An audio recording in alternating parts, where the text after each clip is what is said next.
Hello दोस्तों, स्वागत है आपका हमारे यूट्यूब चैनल में। तो देखिए, आज चर्चा करते हैं एक नए टॉपिक की, और वो है बंगाल विभाजन। तो देखिए, बंगाल विभाजन क्यों हुआ, उसके क्या कारण थे, और बंगाल विभाजन किसके समय हुआ, कब प्रस्ताव लाया गया, और कब ये योजना जो है प्रभावी हो रही है, यानी बंगाल विभाजन कब जो है लागू किया गया, और फिर जो है बंगाल विभाजन की योजना को कब रद्द किया गया, तो उसकी विस्तार से चर्चा कर लेते हैं। तो देखिए, सबसे पहले जो है बंगाल विभाजन के लिए जो है पहली बार प्रस्ताव लाया गया था 1853 में। चार्ल्स ग्रांट थे उस समय जो है, उन्होंने जो है, फिर इसके बाद डलहौजी जी ने प्रयास किया था, लॉर्ड डलहौजी ने भी प्रयास किया था, क्योंकि जो है राजस्व वसूली में दिक्कतें आ रही थी, और सबसे बड़ी प्रेसिडेंसी भी कौन सी थी, बंगाल प्रेसिडेंसी थी। तो विचार तो हुआ, लेकिन जो है उस समय जो है प्रस्ताव नहीं पास हो गया। और आगे चल करके आपको पता है, जो असम था ना, असम को जो है बंगाल से अलग किया गया था 1874 में। तो असम तो पहले ही बंगाल से अलग हो गया था, लेकिन अभी भी बंगाल बहुत बड़ा हिस्सा था। और इस बंगाल में जो है, जिसको विभाजित करने का कार्य किया गया, यानी पूर्वी बंगाल और पश्चिमी बंगाल में। तो जो पूर्वी बंगाल था, वहाँ पे मुस्लिम आबादी ज़्यादा थी, हिंदुओं की आबादी कम थी, जबकि पश्चिम बंगाल में जो है हिंदुओं की आबादी ज़्यादा थी और मुस्लिम आबादी कम थी। तो यानी यहाँ पे कह सकते हैं कि पहली बार जो है हिंदू और मुस्लिम के बीच जो है विभाजन का कार्य किया जा रहा है। ठीक है, तो देखिए, थोड़ा सा संक्षिप्त में लिख लेते हैं कि इस समय जो है जब बंगाल विभाजन हुआ, तो भारत के वायसराय कौन थे। तो पहला पॉइंट लिखिए, इस समय जो है भारत के वायसराय थे लॉर्ड कर्जन। लॉर्ड कर्जन, ठीक है। अब ये याद आए कि ये जो है विभाजन का निर्णय कब लिया गया। देखिए, विभाजन का निर्णय, विभाजन का निर्णय, तो विभाजन का निर्णय लिया जा रहा है 20 जुलाई 1905 को है। 20 जुलाई 1905 को लिया जा रहा है विभाजन का निर्णय। ठीक है, अब यदि आ जाए कि विभाजन के विरोध में आंदोलन कब शुरू हो गया, तो 7 अगस्त 1905 को। तो लिख लो, और वहीं से आपका स्वदेशी आंदोलन भी शुरू होगा, अभी हम चर्चा करेंगे। तो विभाजन के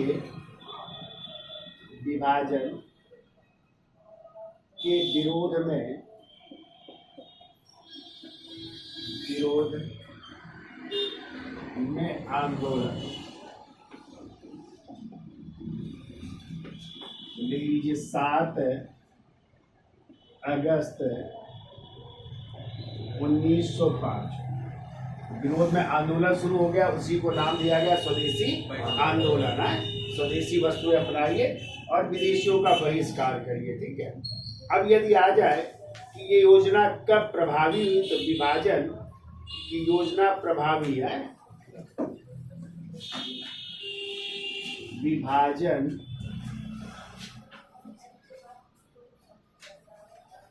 योजना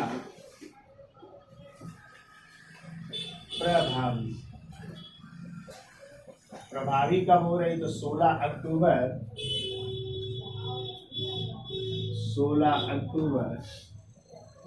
1905। ठीक है, विभाजन की योजना, यानी बंगाल को क्या कर दिया गया, विभाजित कर दिया गया।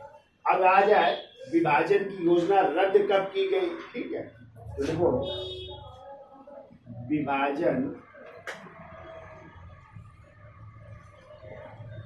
की योजना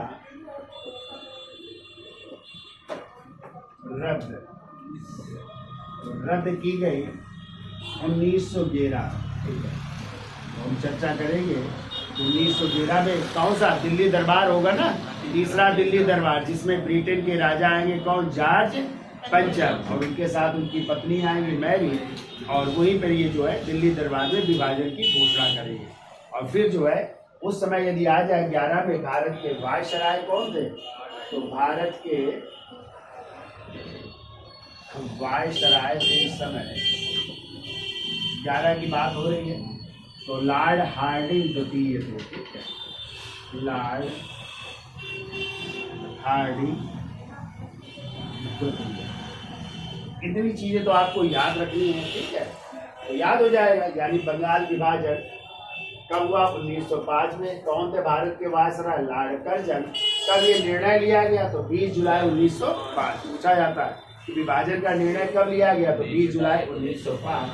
अब आ जाए, जब निर्णय लिया गया, बात आई तो विरोध में आंदोलन भी शुरू हो गए। तो आंदोलन कब शुरू हुआ? 7 अगस्त 1905 को शुरू हो गया।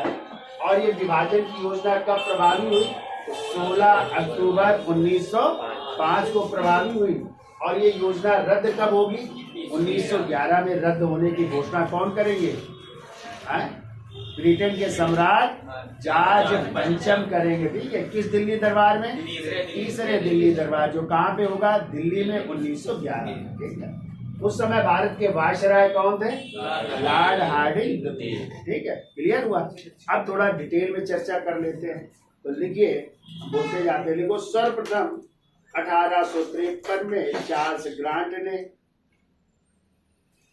सर्वप्रथम 1853 में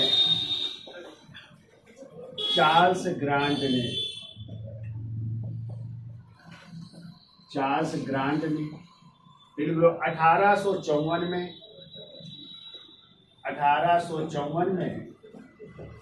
लॉर्ड डलहौजी ने 1854 में लॉर्ड डलहौजी ने लगान वसूली की दिक्कतों का जिक्र करते हुए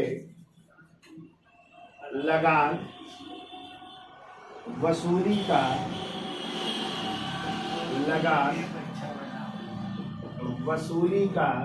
जिक्र करते हुए बंगाल विभाजन का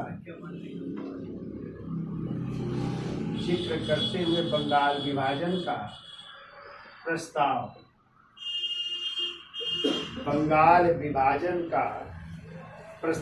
किया था।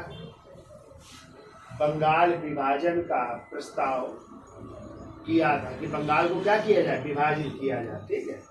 देखो, जबकि 1874 ईस्वी में असम को बंगाल से अलग कर दिया गया।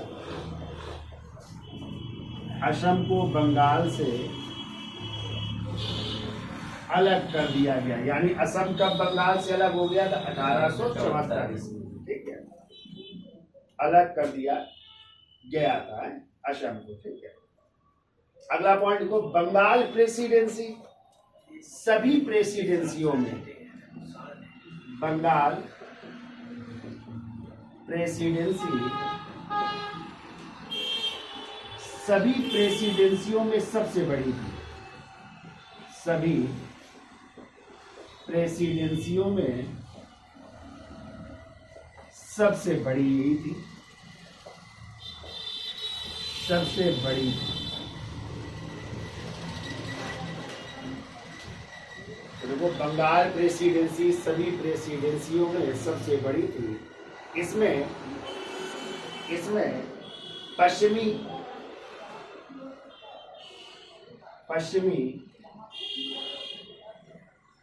व पूर्वी बंगाल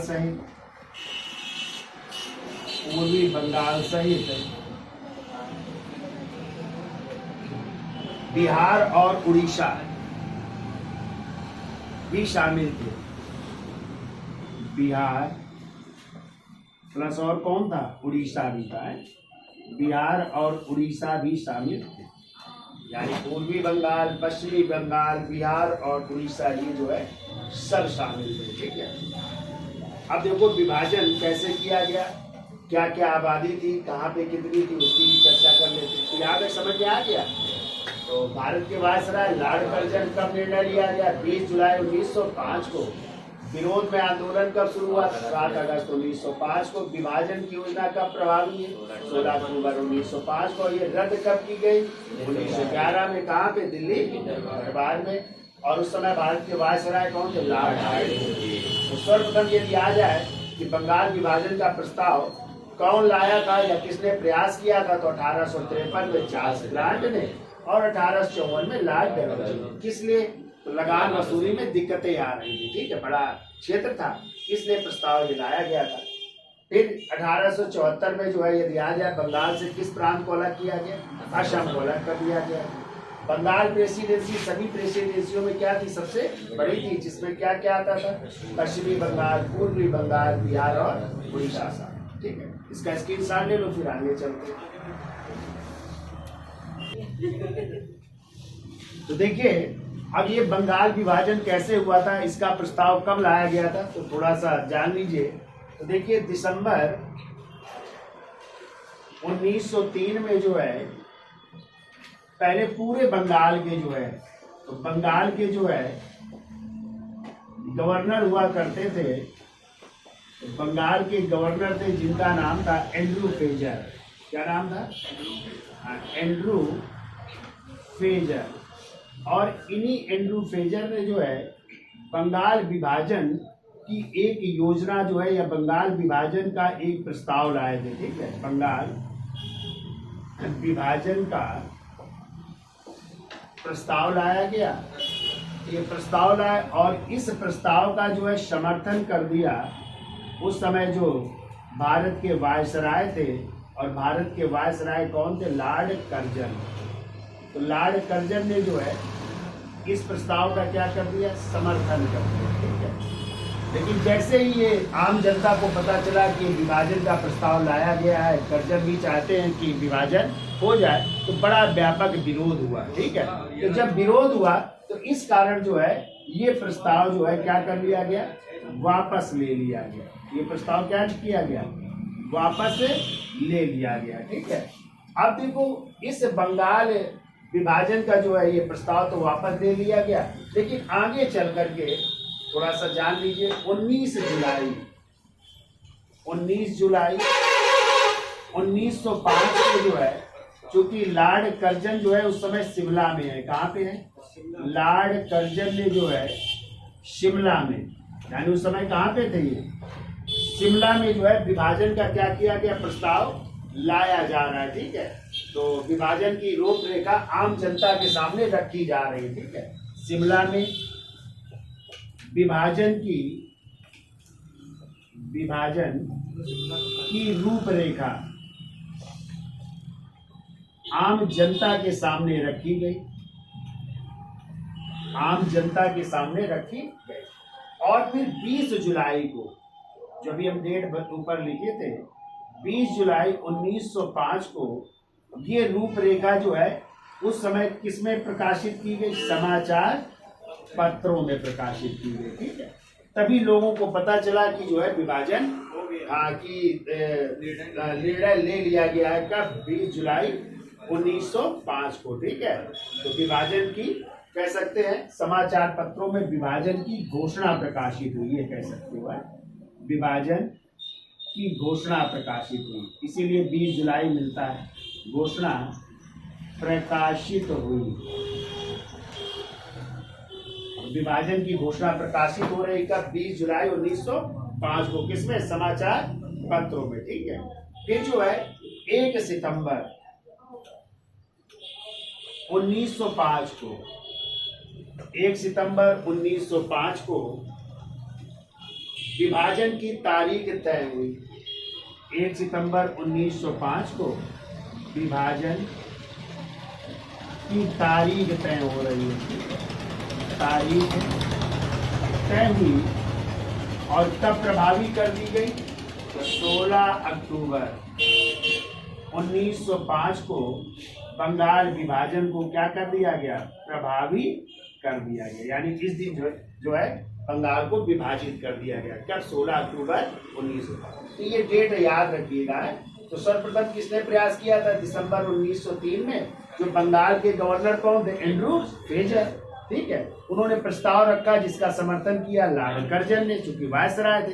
लेकिन आम जनता ने क्या किया? विरोध। तो बड़ा व्यापक विरोध हुआ, इस कारण ये प्रस्ताव वापस ले लिया गया। फिर ये प्रस्ताव लाया गया 19 जुलाई 1905 को लॉर्ड कर्जन ने शिमला में इस विभाजन की रूपरेखा आम जनता के सामने रखी और अपनी बात बताई कि जो है इतना बड़ा प्रांत है, इसको जो है देखा नहीं जा सकता, इसलिए विभाजन की जरूरत है। लेकिन मेन उद्देश्य था हिंदू और मुसलमानों के बीच आपस में क्या करना, वोट डालना या बंटवारा करना। और फिर जो है 20 जुलाई को 1905 के समाचार पत्रों में विभाजन की घोषणा क्या की गई, प्रकाशित की गई। और फिर 1 सितंबर 1905 को विभाजन की क्या की गई, तारीख तय हुई। और फिर 16 अक्टूबर 1905 को विभाजन क्या हो गया, प्रभावी हो। तो अब जो है बंगाल को दो भागों में विभाजित किया गया, पूर्वी बंगाल और पश्चिमी। अब जब ये बंगाल दो भागों में विभाजित हो रहा है तो वहां पे अब लेफ्टिनेंट गवर्नर भी बनाए गए। तो आ जाता है क्वेश्चन कि पश्चिम बंगाल के लेफ्टिनेंट गवर्नर कौन बने, तो वही बने जो बंगाल के पहले गवर्नर थे, एंड्रू फ्रेजर। जबकि पूर्वी बंगाल का जो है लेफ्टिनेंट गवर्नर बनाया गया किसे, ब्लूमफील्ड फुल्लर को। ठीक है, किसे बनाया गया, ब्लूमफील्ड फुल्लर को। पूछा जाता है जब पूर्वी बंगाल बना तो वहां के पहले लेफ्टिनेंट गवर्नर कौन बने, तो ब्लूमफील्ड फुल्लर। और पश्चिम बंगाल के लेफ्टिनेंट गवर्नर एंड्रू फ्रेजर, जो पहले क्या थे, समूचे बंगाल के गवर्नर हुआ करते थे। तो देखो कैसा विभाजन हुआ, तो चर्चा कर लेते हैं। तो देखिए बंगाल का दो भागों में, ये आपका है पश्चिम बंगाल। तो पश्चिम बंगाल में जो है बिहार और क्या थे, उड़ीसा शामिल थे। राजधानी क्या थी, कलकत्ता थी। और इसके लेफ्टिनेंट गवर्नर कौन बनाए गए, सर एंड्रू फ्रेजर को बनाया गया। किसे बनाया गया, सर एंड्रू फ्रेजर, जो पहले बंगाल के क्या थे, गवर्नर थे। ठीक है, अब क्या बन रहा है, जो विभाजन हो रहा था, लेफ्टिनेंट गवर्नर बन रहे। ठीक है, कुल जनसंख्या पश्चिम बंगाल की कितनी थी, 5 करोड़ 40 लाख थी।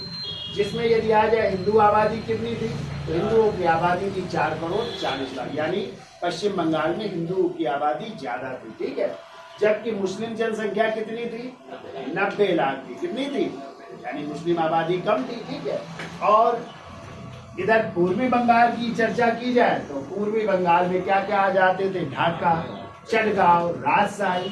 और इसकी राजधानी क्या बनाई गई, ढाका बनाई गई। और इसके लेफ्टिनेंट गवर्नर बनते ब्लूमफील्ड फुल्लर, जिन्होंने कहा था हिंदू और मुसलमान मेरी दो दुल्हन, चहती दुल्हन है या चहती बहुएं हैं, जिसमें कि सबसे प्रिय मेरी कौन सी है, मुस्लिम दुल्हन है। ये आता है कोटेशन, किसने कहा था, तो ये कहा था ब्लूमफील्ड। हाँ, और जबकि आ जाए हिंदू मुस्लिम मेरी दो आंखें हैं, ठीक है, या दो बधुएं हैं, वो कहा था सर सैयद अहमद खान ने। वो भी याद रखिएगा, हमने दोनों आपको पढ़ाया है। ठीक, तो लेफ्टिनेंट गवर्नर कौन है पूर्वी बंगाल के बन रहे, ब्लूमफील्ड फुल्लर।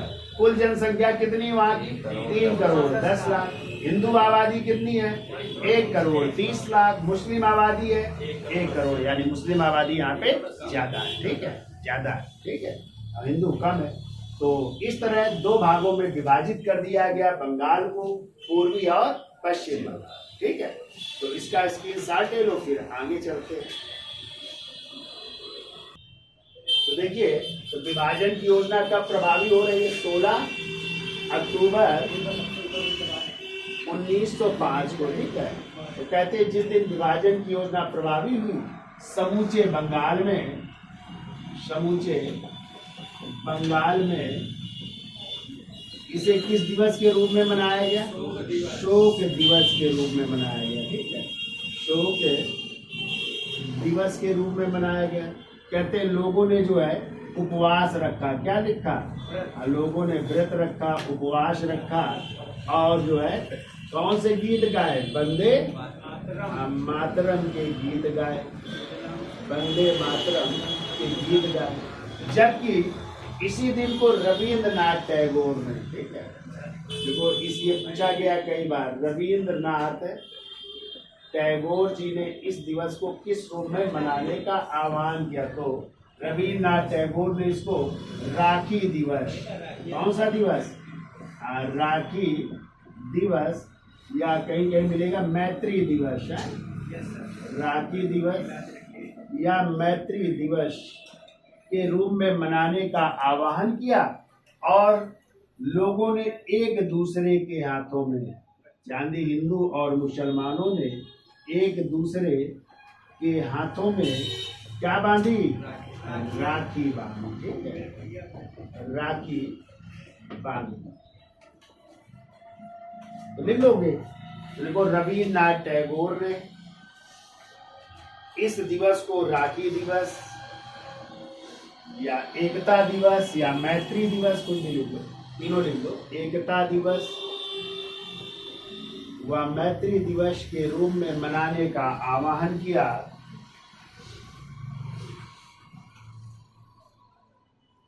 मैत्री दिवस के रूप में मनाने का आह्वान किया और लोगों ने एक दूसरे के हाथों में राखी बांधी।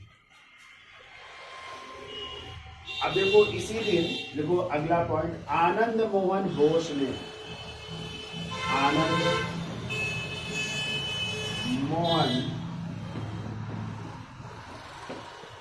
आनंद मोहन बोस ने भाईचारे तथा एकता के लिए, भाईचारे तथा एकता के लिए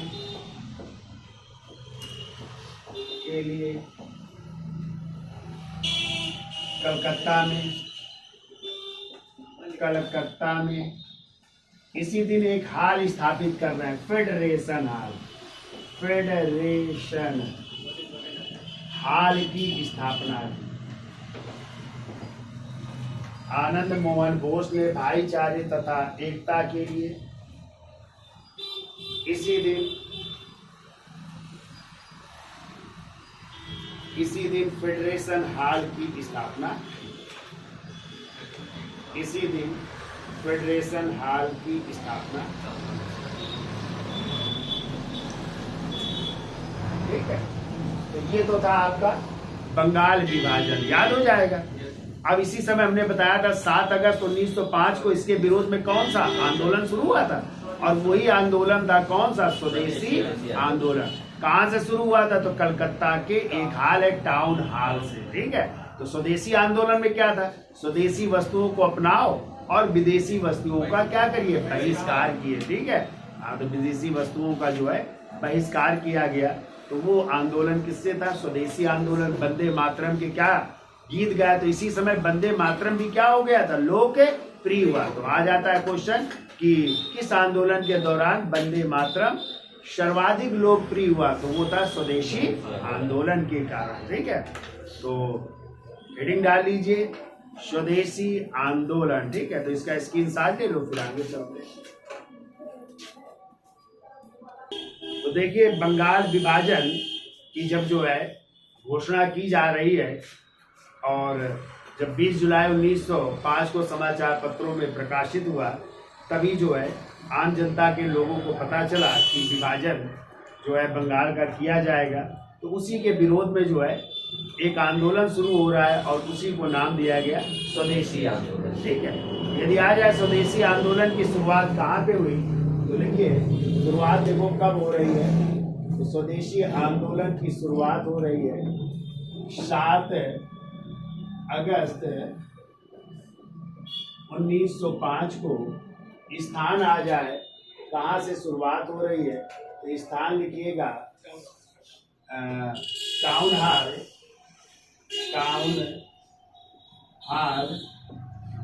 कलकत्ता में, टाउन हॉल कलकत्ता में इसकी शुरुआत हो रही है। और इस आंदोलन की जो अध्यक्षता कर रहे हैं, तो अध्यक्ष किसे बनाया गया, अध्यक्षता किसने की, तो वो कासिम बाजार के महाराजा थे, लिख लो, कासिम बाजार के महाराजा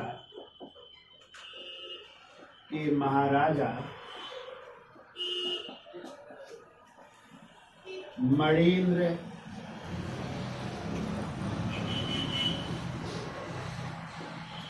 चंद्र, ठीक है, क्या नाम था, मणिन्द्र चंद्र, उनका नाम था नंदी है, मणिन्द्र चंद्र नंदी नाम, इन्होंने अध्यक्षता की, ठीक है। ये कासिम बाजार के क्या थे, राजा थे, ठीक है। अब देखिए, इसी समय स्वदेशी आंदोलन के ही समय लोगों ने लोगों का समर्थन दिलाने के लिए एक संस्था स्थापित हो रही है, और उस संस्था का नाम है स्वदेश बांधव समिति। ठीक है, तो समर्थन प्राप्त करने के लिए कौन सी संस्था, स्वदेश बांधव समिति का गठन किया जा रहा है, स्वदेश बांधव समिति। और यदि आ जाए इस समिति की स्थापना कौन कर रहे हैं, तो ले लीजिएगा, इसकी स्थापना कर रहे हैं 12 साल के अध्यापक थे, 12 साल के अध्यापक, उनका नाम था अश्वनी कुमार दत्त। अश्वनी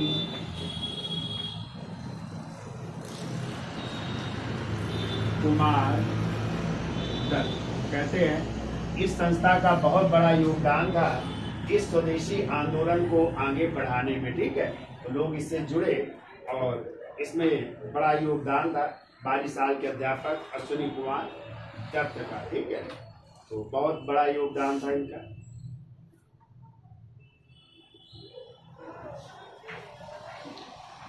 अब देखिए क्वेश्चन आता है, चूंकि इसमें क्या मांग हो रही थी, मांग थी स्वदेशी और बहिष्कार, यानी स्वदेशी अपनाइए और विदेशी वस्तुओं का बहिष्कार, स्वदेशी व बहिष्कार का नारा दिया गया।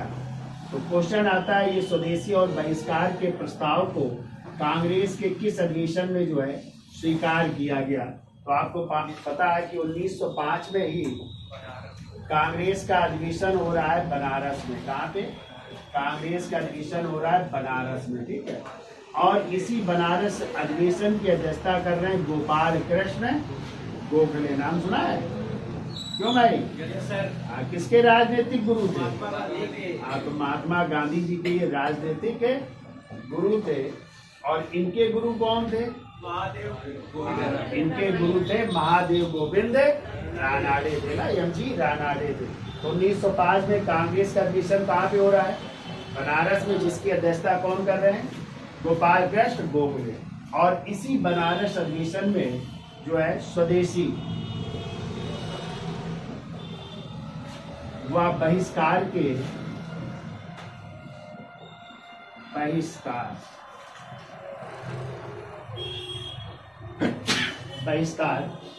के जो नारे थे, इनको क्या किया गया? अपनाया गया। ठीक है, अपनाया गया। पूछा जा सकता है कि कांग्रेस के किस अधिवेशन में स्वदेशी व बहिष्कार आंदोलन को जो है अनुमति दी गई। तो ये अपनाया गया, या कह सकते हैं अनुमति दी जा रही है, अनुमति दी गई। ठीक है, आप शुरू करिए, कांग्रेस भी इसका समर्थन करेगी। ठीक है, अब देखिए यदि आ जाए सर्वप्रथम किसने जो है स्वदेशी और बहिष्कार को जो है अपनाने का सुझाव सबसे पहले लोगों के सामने रखा था, तो वो थे 13 जुलाई 1905 के अंत में। लिख लो, 13 जुलाई 1905 के अंक में एक पत्रिका छपती थी, संजीवनी है, संजीवनी। और इस संजीवनी पत्रिका के जो संपादक थे उनका नाम था कृष्ण कुमार मित्र। क्या नाम था? कृष्ण कुमार मित्र। तो देखो, संजीवनी पत्रिका के संपादक कृष्ण कुमार मित्र ने, कृष्ण कुमार मित्र ने सर्वप्रथम अपने अंक में जो है इसी में किसकी बात की थी? स्वदेशी और बहिष्कार की बात की थी। ठीक है, यानी इसमें इन्होंने प्रकाशित किया था। तो आ जाए पहली बार किस पत्रिका में जो है स्वदेशी व बहिष्कार के अपनाने का सुझाव लोगों के सामने रखा था, तो वो हो जाएगी कौन सी पत्रिका? संजीवनी पत्रिका, जो किसकी थी? कृष्ण कुमार मित्र की। ठीक है, अब देखो इसी समय कई जो है संस्थाएं स्थापित की जा रही है, चूंकि स्वदेशी का नारा दिया जा रहा है, स्वदेशी अपनाओ का नारा दिया जा रहा है। तो देखो कौन सी संस्था स्थापित हो रही। तो आप लोगों ने कला से संबंधित एक संस्था सुनी होगी, जिसकी स्थापना गगनेन्द्र नाथ टैगोर और उनके भाई अवनींद्र नाथ टैगोर ने की थी। ठीक है, एक कॉलेज था, आर्ट कॉलेज था, उसकी स्थापना हो रही। तो देखिए 1906-7 में 1906 या 7 में अवनींद्रनाथ टैगोर,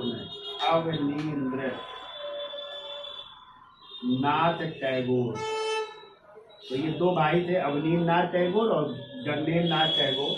अवनींद्रनाथ टैगोर को जो है बंगाल कला शैली का जन्मदाता माना जाता है, ठीक है। इन्होंने ही वास पेंटिंग की शुरुआत की थी, ठीक है। और इनके जो भाई थे गगनेन्द्रनाथ टैगोर, वो घन शैली के चित्रकार माने जाते हैं, घनवादी चित्रकार माने जाते हैं। तो कभी आप लोग कला से टीजीटी वगैरह दोगे उनमें क्वेश्चन आते हैं, ठीक है। ये बंगाल कला शैली के जन्मदाता। और जो भारत माता चित्र है ना, वो किसने बनाया था? इन्होंने ही बनाया था, अवनींद्रनाथ टैगोर। बहुत पूछा जाता है भारत माता का चित्र किसने बनाया था? अवनींद्रनाथ टैगोर ने बनाया था। तो देखो 1906-7 में अवनींद्रनाथ टैगोर प्लस उनके भाई का भी नाम लिख लो चाहे तो, प्लस गगनेन्द्रनाथ टैगोर ने,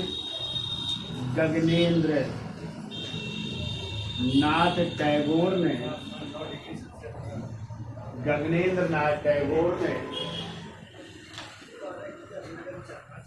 देखो कलकत्ता में Indian society of oriental art, Calcutta में Indian society of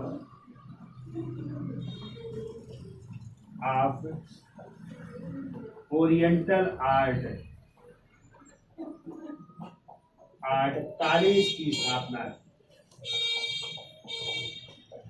oriental art college की स्थापना की। और कहते हैं इस कॉलेज द्वारा प्रथम छात्रवृत्ति प्राप्त करने वाले कौन चित्रकार थे? तो नंदलाल बोस। तो देखो इस संस्था द्वारा पहली छात्रवृत्ति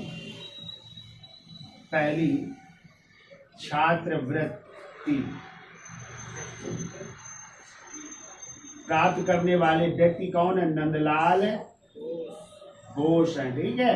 नाम सुना है इनका? हाँ, जिन्होंने आपकी संविधान के जो भाग है ना 22, उनकी चित्रकारी की है, ठीक है। तो पूछा जाता है संविधान की जो चित्रकारी की गई है तो कौन चित्रकार ने की है? तो नंदलाल बोस ने। जबकि संविधान की प्रस्तावना की बात की जाए कि प्रस्तावना की चित्रकारी किसने की है? तो राम मनोहर सिन्हा ने। किसने? हाँ, तो प्रस्तावना की राम मनोहर सिन्हा ने, और जो भाग हैं उन भागों की चित्रकारी की थी नंदलाल बोस ने, ठीक है। ये याद रखिएगा आप लोग, यहाँ तक समझ गए? क्यों भाई? 1906-7 में अवनींद्रनाथ टैगोर और गगनेन्द्रनाथ टैगोर ने कलकत्ता में कौन से कॉलेज की? Indian society of oriental art college की स्थापना की। और पहली छात्रवृत्ति प्राप्त करने वाले छात्र कौन थे? नंदलाल बोस थे, ठीक है। इसके साथ ले लो, फिर आगे चलते हैं। अब देखिए इसी स्वदेशी आंदोलन के दौरान शिक्षा के क्षेत्र में विकास हो रहा है, कई जो है कॉलेज भी स्थापित हो रहे हैं। तो देखो राष्ट्रीय शिक्षा के क्षेत्र में इसी समय देखो रंगपुर कॉलेज की स्थापना हुई, रंगपुर कॉलेज स्थापित हो रहा है। दूसरा लिखो बंगाल नेशनल कॉलेज की स्थापना हो रही है, बंगाल नेशनल कॉलेज की स्थापना हो रही है। और कहते हैं इसी कॉलेज के जो है प्रथम प्रिंसिपल बने थे अरविंद घोष। कौन बने थे? नाम सुना है अरविंद घोष? लाल बाल पाल। और चौथे गरम दल के नेता थे अरविंद घोष, जो कहाँ चले गए थे? पांडिचेरी नहीं चले गए थे? हाँ, तो याद रखिएगा, ठीक है। तो कौन बने प्रिंसिपल? अरविंद घोष बने थे, ठीक है। और इसी समय लिख लो राष्ट्रीय शिक्षा परिषद की भी स्थापना की गई थी। देखो 15 अगस्त 1906 को 15 अगस्त 1906 को राष्ट्रीय परिषद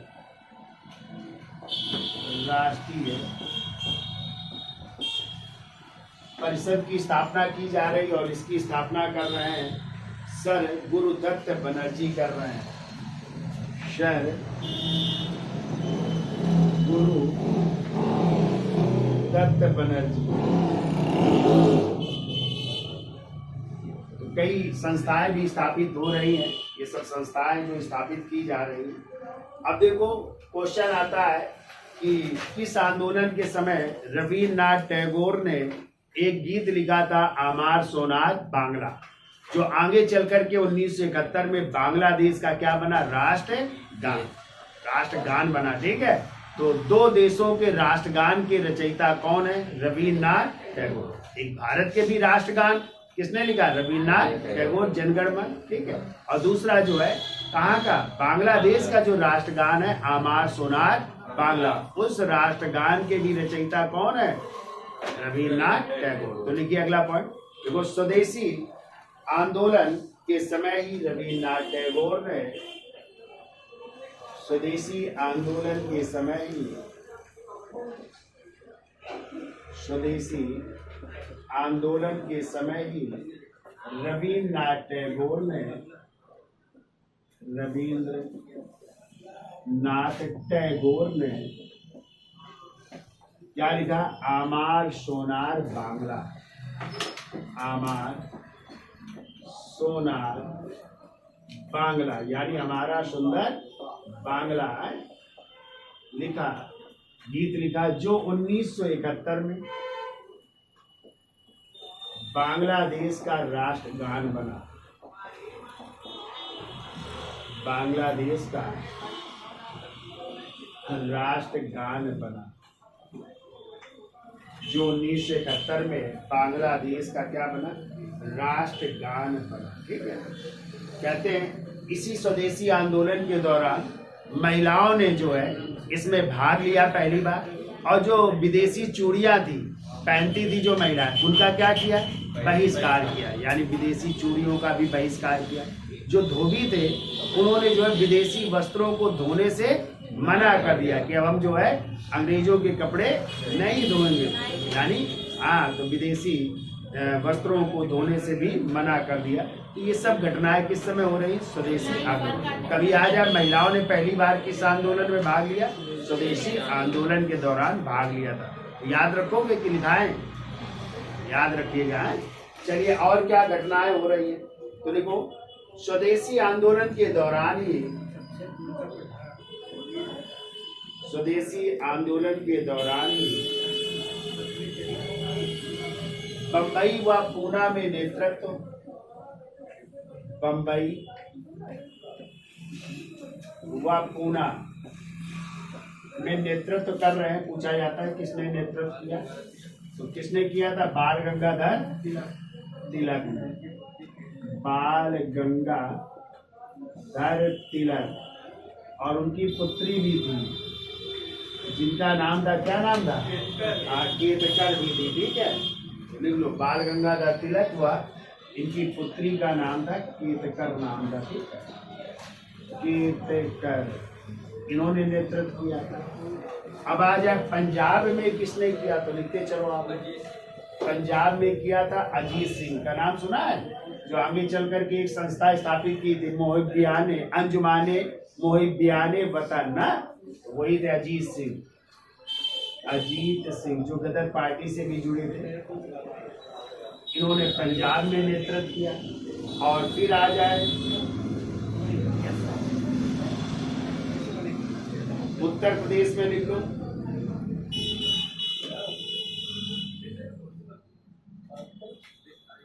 उत्तर प्रदेश में लिख लो जयपाल ने किया था। उत्तर प्रदेश में लिख लो जयपाल। ऐसे दिल्ली का बहुत पूछा जाता है भाई, दिल्ली में लिख लो, दिल्ली का कई बार पूछा गया है, सैयद हैदर रजा ने किया था। तो दिल्ली में किया था सैयद हैदर रजा ने। मद्रास में लिख लो,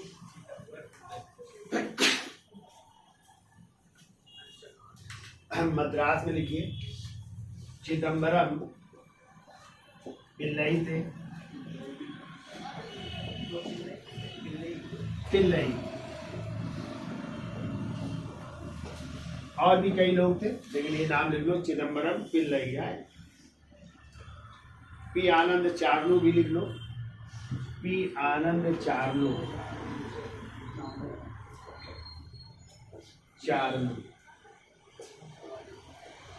तो ये मद्रास में थे। तो इस तरह याद रखिएगा, बम्बई में बाल गंगाधर तिलक, उनकी पुत्री केतकर, पंजाब में अजीत सिंह, उत्तर प्रदेश में जयपाल, दिल्ली में सैयद हैदर रजा हो जाएंगे, ठीक है, और मद्रास में चिदम्बरम, पंजाब में अजीत सिंह भी कह सकते हो, लाला लाजपत राय भी थे, लाला लाजपत राय भी लिख लीजिए,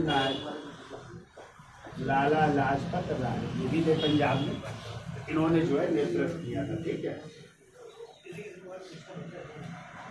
अब देखो, कहते हैं इस स्वदेशी आंदोलन को उग्र होता देख करके ब्रिटिश सरकार ने इसे दबाने के लिए 12 अक्टूबर 1905 को, ठीक है, एक सर्कुलर निकालते, कार्लाइल सर्कुलर है, तो देखो इसे दबाने के लिए देखो 12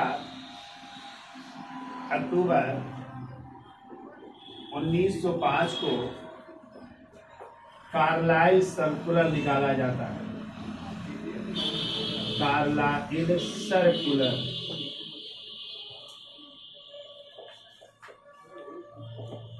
कार्लाइल सर्कुलर निकाला गया, और चूंकि ये बंगाल के चीफ सेक्रेटरी थे, उनके इसमें हस्ताक्षर हुए थे, तो इस कारण इसका नाम जो है क्या रखा गया, सर्कुलर है,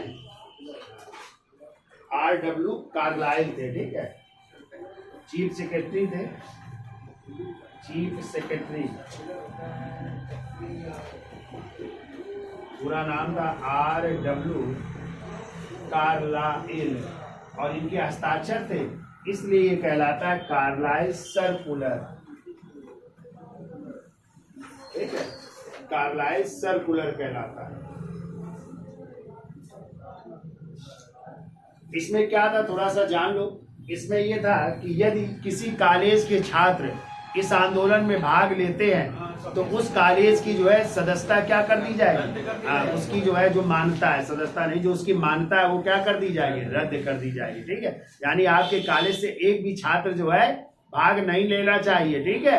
हाँ, और यदि आपके कॉलेज का कोई छात्र इस आंदोलन में भाग लेता है तो आपके कॉलेज की जो है मान्यता को क्या कर दिया जाए, रद्द कर दिया जाएगा। तो वो कहलाया कौन सा सर्कुलर, कार्लाइल सर्कुलर। चाहे लिख लो एक पॉइंट में। देखो इसके तहत विश्वविद्यालय की मान्यता खत्म करने को कहा गया। इसके तहत विश्वविद्यालय की मान्यता खत्म करने को कहा गया।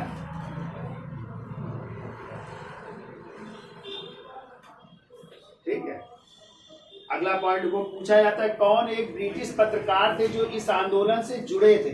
तो लिखो इस आंदोलन से ब्रिटिश पत्रकार, इस आंदोलन से पूछा गया है कई बार, इस आंदोलन से एक ब्रिटिश पत्रकार, उनका नाम था H.W. नेविंसन। H.W.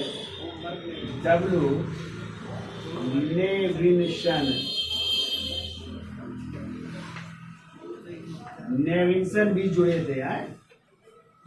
देखो इस आंदोलन से एक ब्रिटिश पत्रकार H.W. नेविंसन भी जुड़े थे। अब देखो इस आंदोलन के बारे में किसने क्या क्या कहा, तो एक एक लाइन में लिख लो। देखो सुरेंद्र नाथ बनर्जी ने कहा विभाजन हमारे ऊपर ब्रजपात की तरह गिरा। देखो सुरेंद्र नाथ बनर्जी ने, सुरेंद्र नाथ बनर्जी ने क्या कहा, विभाजन हमारे ऊपर ब्रजपात की तरह गिरा। विभाजन हमारे ऊपर ब्रजपात की तरह गिरा। ये बात कही सुरेंद्र नाथ बनर्जी ने ना। फिर गोपाल कृष्ण गोखले ने क्या कहा, गोपाल कृष्ण गोखले, गोपाल कृष्ण गोखले। लिख लो एक लाइन में, देखो विभाजन का मतलब विनाश। उन्होंने कहा विभाजन का मतलब विनाश। विभाजन का मतलब विनाश है। फिर लिख लो लॉर्ड मिंटो ने क्या कहा। देखो लॉर्ड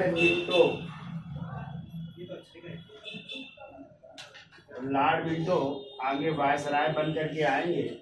इन्होंने क्या कहा, देखो जनमत के खिलाफ विभाजन उचित नहीं। जनमत के खिलाफ विभाजन उचित नहीं। जनमत के खिलाफ विभाजन उचित नहीं।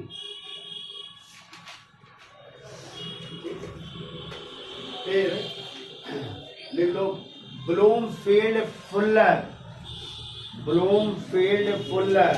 जो पूर्वी बंगाल के क्या थे, लेफ्टिनेंट गवर्नर। उन्होंने क्या कहा था हिंदू और मुसलमान मेरी दो चहेती दुल्हन है, लेकिन सबसे चहेती कौन है, मुस्लिम दुल्हन है ना। लिख लो एक लाइन में, देखो ब्लूमफील्ड फुल्लर जो क्या थे, पूर्वी बंगाल के लेफ्टिनेंट गवर्नर। देखो हिंदू और मुसलमान मेरी दो चहेती दुल्हन है। हिंदू और मुसलमान मेरी दो चहेती दुल्हन है, जिसमें सबसे चहेती मुस्लिम दुल्हन है। जिसमें सबसे चहेती मुस्लिम दुल्हन है।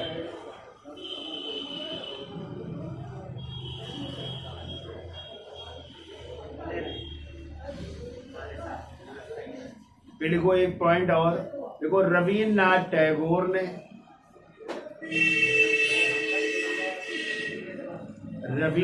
टैगोर ने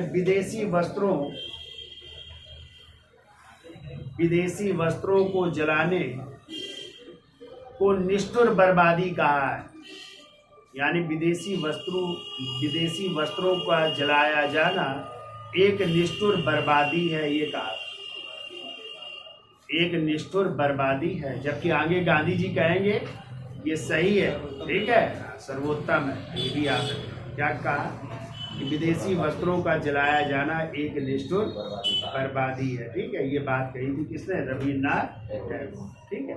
तो ये आपका था स्वदेशी आंदोलन, और दोनों हो गया बंगाल विभाजन भी और स्वदेशी आंदोलन।